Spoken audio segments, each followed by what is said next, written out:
నమస్కారం. Welcome to next news. ఈనాటి వార్తా విశేషాలు. రాష్ట్ర ఆర్థిక ఇబ్బందుల వల్ల బడ్జెట్ కూడా పెట్టుకోలేని పరిస్థితి నెలకొందని సీఎం చంద్రబాబు అన్నారు. 2 నెలల సమయం తీసుకుని రాష్ట్ర బడ్జెట్ ప్రవేశపెట్టాలనే ఆలోచనకు వచ్చామని తెలిపారు. శాసనసభలో మంగళవారం సీఎం చంద్రబాబు మాట్లాడారు. పీవీ ఆర్థిక సంస్కరణలు దేశంలో పెనుమార్పులకు నాంది పలికాయి. విజన్ 2020 తయారు చేశాక అభివృద్ధి ప్రారంభించాం. నాడు ఐటీకి ప్రాధాన్యమిచ్చాం. ప్రభుత్వ ప్రైవేటు భాగస్వామ్యంతో బ్రహ్మాండంగా అభివృద్ధి సాధ్యమైంది.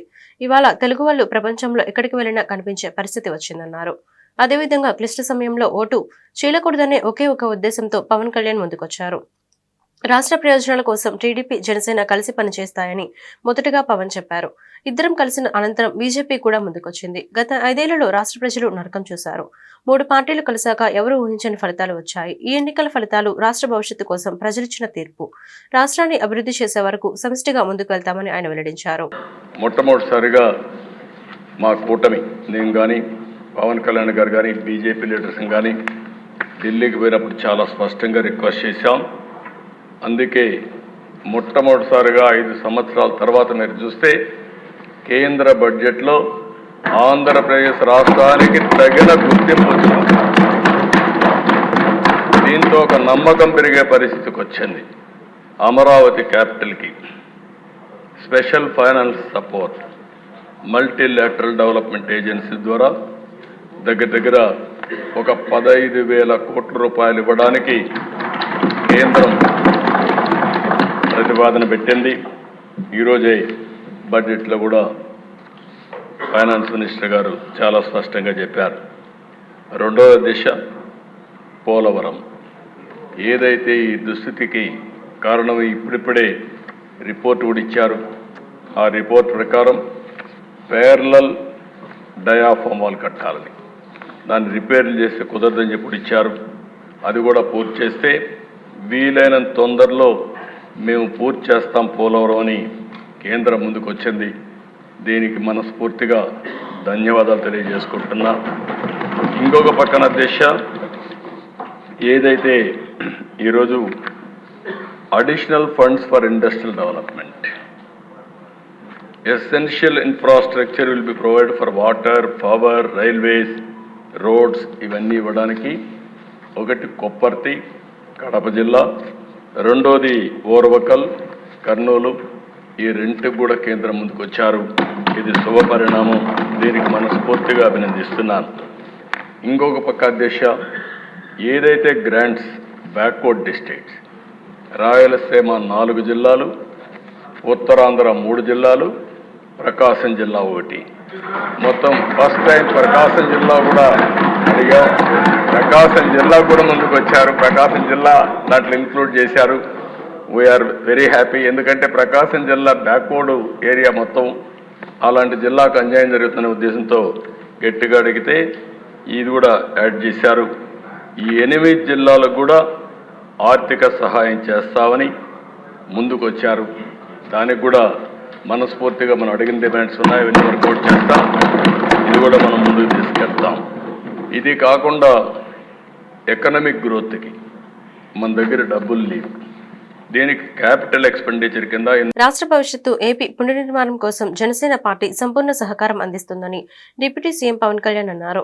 గవర్నర్ ప్రసంగానికి ధన్యవాదాలు తెలిపే తీర్మానంపై చర్చలో భాగంగా ఆయన అసెంబ్లీలో మాట్లాడారు. ఎందరో మహానుభావులు తెలుగు నేలపై జన్మించారని, వారందరి స్ఫూర్తితో రాష్ట్రాన్ని ముందుకు తీసుకెళ్లామని పిలుపునిచ్చారు.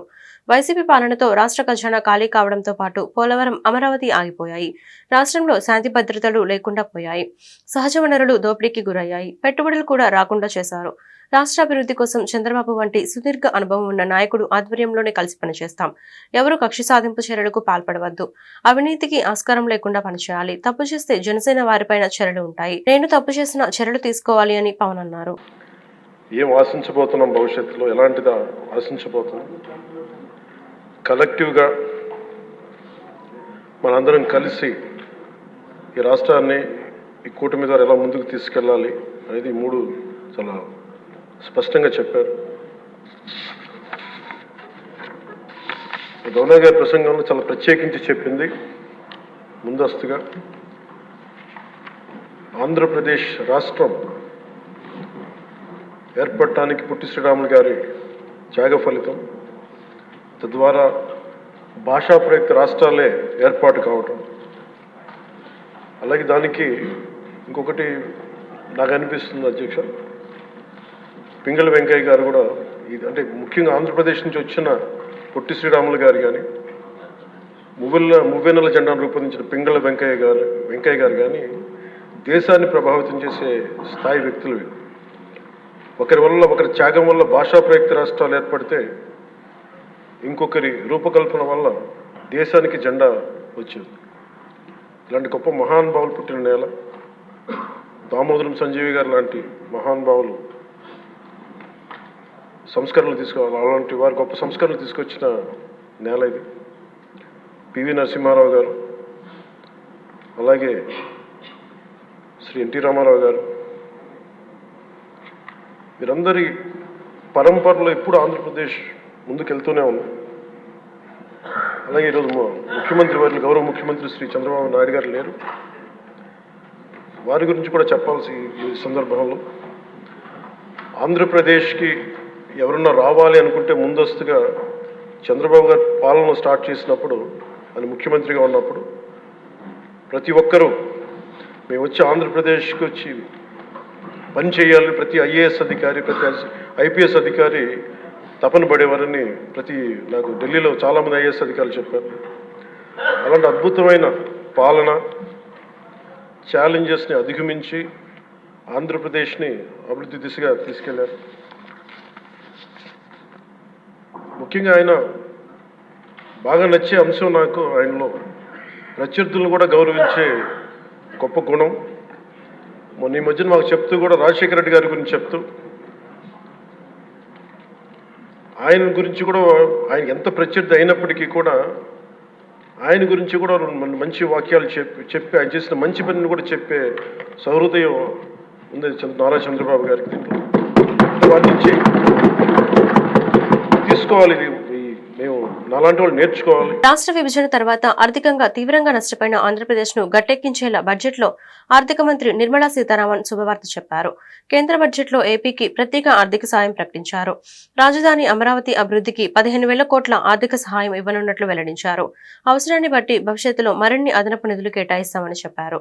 ఈ సందర్భంగా విభజన చట్టానికి అనుగుణంగా పోలవరం సత్వర నిర్మాణానికి సంపూర్ణ సాయం అందిస్తామని కేంద్ర మంత్రి తెలిపారు. ఆంధ్రప్రదేశ్ రాష్ట్రం రైతులకు జీవననాడి పోలవరం.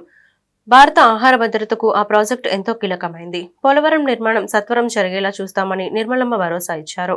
అదేవిధంగా ఏపీలో వెనుకబడిన ప్రాంతాలకు ప్రత్యేక ప్యాకేజీ ఇవ్వనున్నట్లు నిర్మలా సీతారామన్ ప్రకటించారు.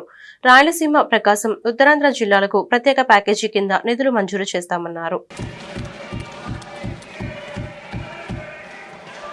Andhra Pradesh reorganisation act. Our government has made concerted efforts to fulfill the commitments in Andhra Pradesh Reorganization Act.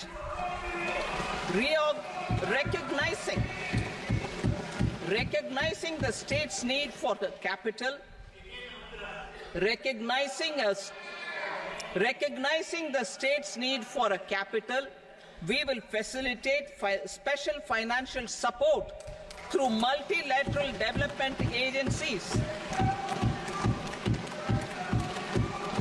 In the current financial year, 15,000 crore rupees will be arranged with additional amounts in future years.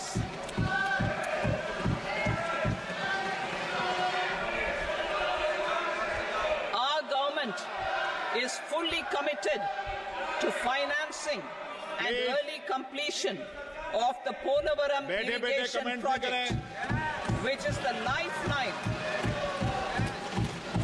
the lifeline for Andhra Pradesh and its farmers. This will facilitate our country's food security as well. Under the Andhra Pradesh Reorganization Act, for promoting industrial development, funds will be provided for essential infrastructure such as water, power, railways and roads in Kopparthi node on the Visakhapatnam Chennai industrial corridor and Varavakal node on the Hyderabad-Bengaluru Industrial Corridor. An additional allocation will be provided this year towards capital investment for economic growth. Grants for backward regions of Rayalaseema, Prakasham, North Coastal Andhra, as stated in the Act, will be provided. రాష్ట్రంలో చోటు చేసుకుంటున్న సంఘటనలు హింసాత్మక రాజకీయాలను దేశ ప్రజల దృష్టికి తీసుకెళ్లేందుకు వైఎస్ఆర్సీపీ ప్రయత్నిస్తోంది. ఈ క్రమంలో దేశ రాజధాని వేదికగా బుధవారం ధర్నా చేపడుతోంది. ఇప్పటికే వైసీపీ పార్టీ అధినేత వైఎస్ జగన్మోహన్ రెడ్డి ఆ పార్టీ నేతలు ఢిల్లీకి చేరుకున్నారు. రాష్ట్రంలో గత నెలన్నర రోజులుగా 36 హత్యలు జరిగాయి. 35 మంది ఆత్మహత్యలు చేసుకున్నారు. రాష్ట్ర వ్యాప్తంగా వివిధ ప్రాంతాల్లో 1050 దాడులు, దౌర్జన్యాలు చోటు చేసుకున్నాయి. 300 హత్యాయత్న ఘటనలు నమోదయ్యాయి. 560 ప్రైవేట్ ఆస్తుల ధ్వంసం, 490 ప్రభుత్వ ఆస్తుల ధ్వంసమయ్యాయి. దీనికి నిరసనగానే వైఎస్ఆర్సీపీ ఎంపీలు, ఎమ్మెల్యేలు, ఎమ్మెల్సీలు, ఇతర నేతలు ఈ ధర్నాలో పాల్గొనబోతున్నారు. ఇది నేపథ్యంలో 3 రోజుల పాటు ఢిల్లీలోనే ఉండనున్న జగన్ ఇప్పటికే రాష్ట్రపతి, ప్రధాని, కేంద్ర హోంమంత్రి సహా పలువురు అపాయింట్మెంట్ కోరారు. రాష్ట్రంలో గత 45 రోజులుగా కొనసాగుతున్న హింసాత్మక ఘటనలు, దాడులపై వీళ్ళను కలిసి జగన్ ఫిర్యాదు చేయనున్నారు. ఏపీలో లా అండ్ ఆర్డర్ గతి తప్పిన దృష్ట్యా రాష్ట్రపతి పాలన విధించాలని ఆయన కోరనున్నారు.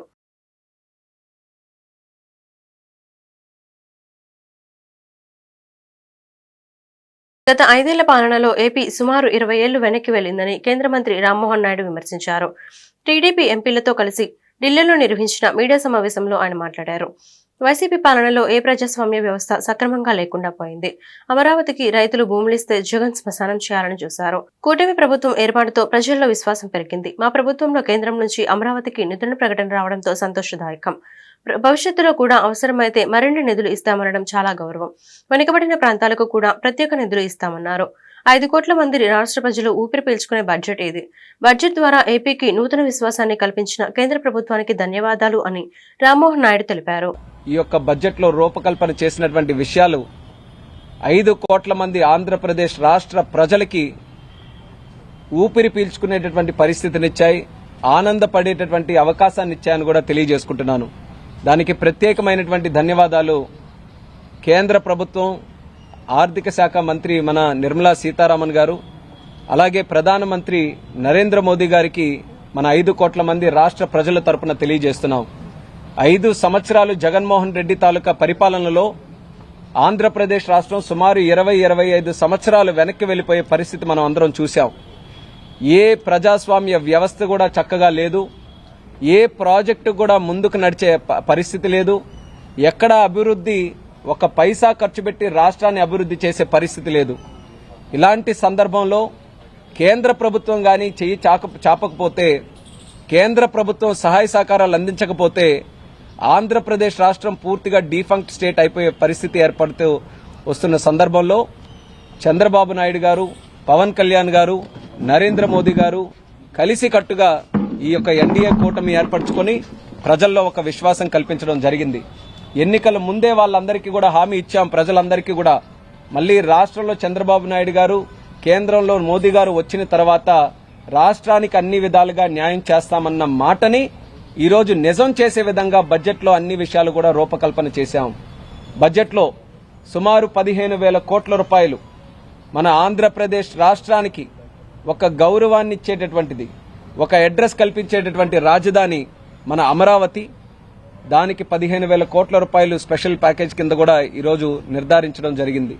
మరి ఆ అమరావతి క్యాపిటల్ చూసుకుంటే సుమారు 33,000 మంది రైతులు 30,000 ఎకరాలకు పైగా భూమిని కేటాయిస్తే అదంతా కూడా శ్మశానం చేయాలన్న ఆలోచనతో జగన్మోహన్ రెడ్డి ఏ రకంగా కక్షపూరితంగా అక్కడ ఉన్నటువంటి రైతుల్ని కూడా ఇబ్బంది పెట్టారో, అమరావతిని ఏ రకంగా అభివృద్ధి చేయకుండా చూశారో మనం అందరం చూశాం. మరి ఆ రోజు ఇచ్చినటువంటి హామీ ఎన్డీఏ ప్రభుత్వం మళ్లీ అమరావతిని రీబిల్డ్ చేస్తుందని చెప్పాం. దానికి అనుగుణంగా ఈరోజు నిధులు కూడా కేటాయించాం. ఇంకా అవసరమైతే భవిష్యత్తులో కూడా నిధులు కేటాయిస్తామన్నటువంటి మాట కూడా ఆర్థిక మంత్రి గారు చెప్పడం జరిగింది. దానితో పాటు పోలవరం జీవనాడి ప్రాజెక్టు ఎంత కష్టపడి చంద్రబాబు నాయుడు గారు దాన్ని పూర్తి చేయాలని అనుకున్నారో ఆయన తాలూకా పని కాలంలో మనం అందరం చూశాం. మరి ఆ రోజు సుమారు 72% దాన్ని పూర్తి చేస్తే జగన్మోహన్ రెడ్డి వచ్చిన తర్వాత దాన్ని తిరిగి మళ్ళీ నెగిటివ్ డెవలప్మెంట్ కింద 20% వెనక్కిళ్లిపోయే పరిస్థితి వచ్చింది. రాష్ట్ర ప్రభుత్వం 2 కీలక బిల్లులను శాసనసభ ముందుకు తీసుకొచ్చింది. ల్యాండ్ టైటిలింగ్ యాక్ట్ 2022 రద్దు, ఆరోగ్య వర్సిటీ పేరు మార్పు బిల్లులకు సభ ఏకగ్రీవంగా ఆమోదం తెలిపింది. విజయవాడలోని ఆరోగ్య వర్సిటీకి ఎన్టీఆర్ పేరు పునరుద్ధరించారు. ఈ మేరకు స్పీకర్ అయ్యన్న పాత్రుడు సభలో ప్రకటన చేశారు. తెలుగులోనే ఆయన ఈ ప్రకటన చేయడం గమనార్హం. ఒక్క ఆంగ్ల పదం కూడా వాడకుండా బిల్లులు ఆమోదం పొందినట్లు స్పీకర్ ప్రకటించడాన్ని సభ్యులు అభినందించారు. ఆరోగ్య కుటుంబ సంక్షేమం మరియు వైద్య విద్యా శాఖ మంత్రి గారు డాక్టర్ వైఎస్ఆర్ ఆరోగ్య విజ్ఞాన శాస్త్రంలో విశ్వవిద్యాలయ సవరణ బిల్లు 2024ను ప్రవేశపెట్టేందుకు అనుమతి కోరుతారు. I beg to move for leave to introduce the Dr. YSR University of Health Sciences Amendment Bill 2024. మంత్రి గారి ప్రతిపాదన సభా సమక్షంలో ఉంది. ఇప్పుడు విషయం డాక్టర్ వైఎస్ఆర్ ఆరోగ్య విజ్ఞాన శాస్త్రంలో విశ్వవిద్యాలయం సవరణ బిల్లు 2024ను ప్రవేశపెట్టడం. ఈ ప్రతిపాదనను సుముఖంగా ఉన్నవారు అవును అనండి, వ్యతిరేకంగా ఉన్నవారు కాదు అనండి. అందరూ కూడా అవును అన్నవారు అధికంగా ఉన్నారు కాబట్టి ఈ ప్రతిపాదన అధికంగా ఏకగ్రీవంగా ఉన్నారు కాబట్టి ఈ ప్రతిపాదన ఆమోదించబడింది. బిల్లు సభలో ప్రవేశపెట్టబడింది. రెవెన్యూ రిజిస్ట్రేషన్ మరియు స్టాంపుల శాఖ మంత్రి గారు ఆంధ్రప్రదేశ్ భూమి హక్కుల యాజమాన్య రద్దు బిల్లు 2024ను ప్రవేశపెట్టేందుకు అనుమతి కోరుతారు.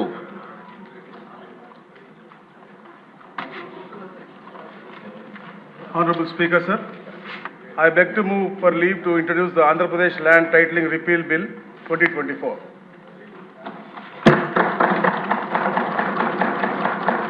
మంత్రి గారి ప్రతిపాదన సభా సమక్షంలో ఉంది. ఇప్పుడు ఈ విషయం ఆంధ్రప్రదేశ్ భూమి హక్కుల యాజమాన్య రద్దు బిల్లు 2024ను ప్రవేశపెట్టడం.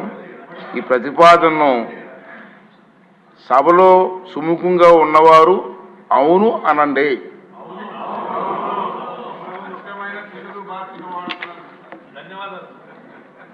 వ్యతిరేకంగా ఉన్నవారు కాదు అనండి.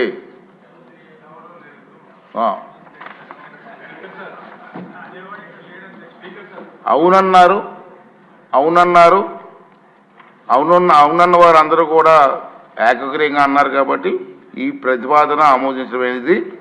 బిల్లు సభలో ప్రవేశపెట్టబడింది.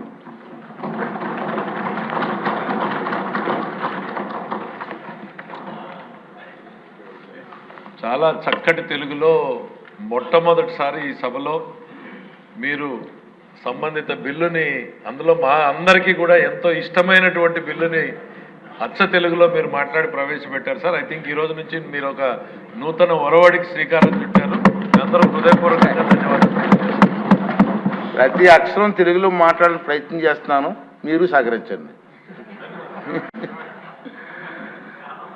వైసీపీ ప్రభుత్వం చేపట్టిన నాడు నేడు పనులపై సమగ్ర విచారణ చేయిస్తామని విద్యాశాఖ మంత్రి నారా లోకేష్ ప్రకటించారు.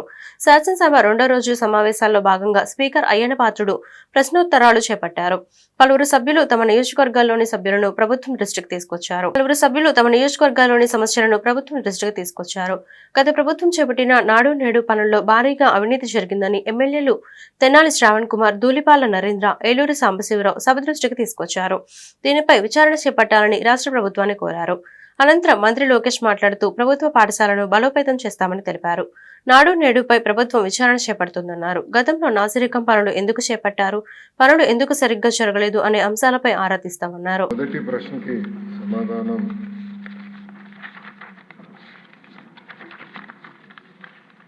మొదటి విడత కింద 15,713 పాఠశాలల్లో ఈ కార్యక్రమం చేపట్టడం జరిగింది. కానీ మొదటి విడత పూర్తి చేసడానికి ఇంకొక 880,39,00,000 రూపాయలు అవసరం ఉంది. రెండో విడత కింద 22,311 పాఠశాలలో పనులు చేపట్టడం జరిగింది.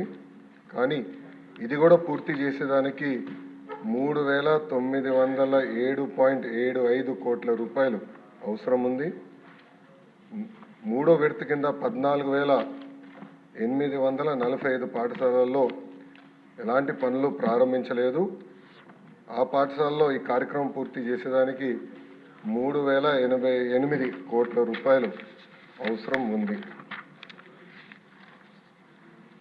రెండో ప్రశ్న వివరాలు. నిధులు కేటాయింపులు ఖర్చులు ఎనెక్షర్ 1లో జతపరిచాం. మూడో ప్రశ్నకి సమాధానం.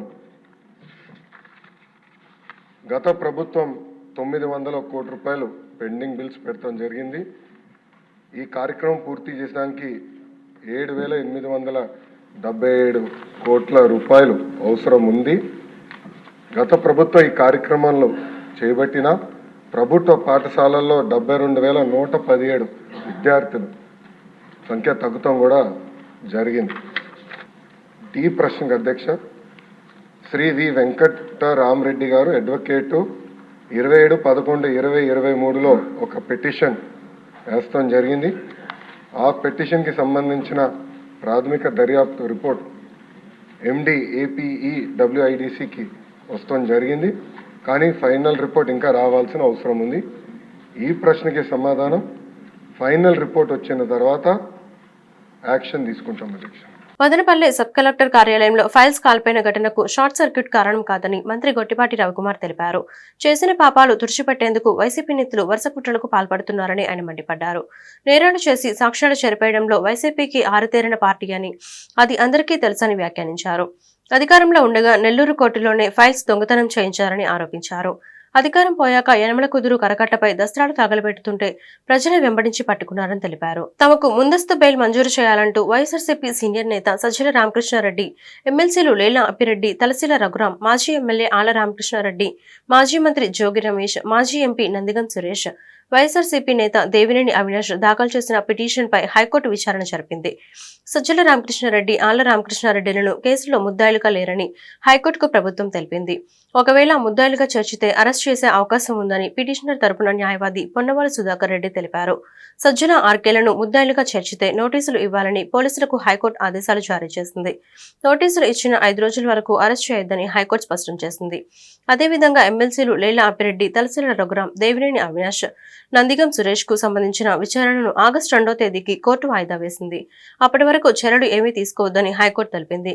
మాజీ మంత్రి జోగి రమేష్ పిటిషన్పై 14వ తేదీకి తదుపరి విచారణ వాయిదా వేసిన హైకోర్టు అప్పటి వరకు చర్యలు తీసుకోవద్దని ఆదేశించింది. ఈ వార్తలు ఇంతటితో సమాప్తం. మరొక బులెటిన్లో మళ్ళీ కలుద్దాం. నమస్కారం.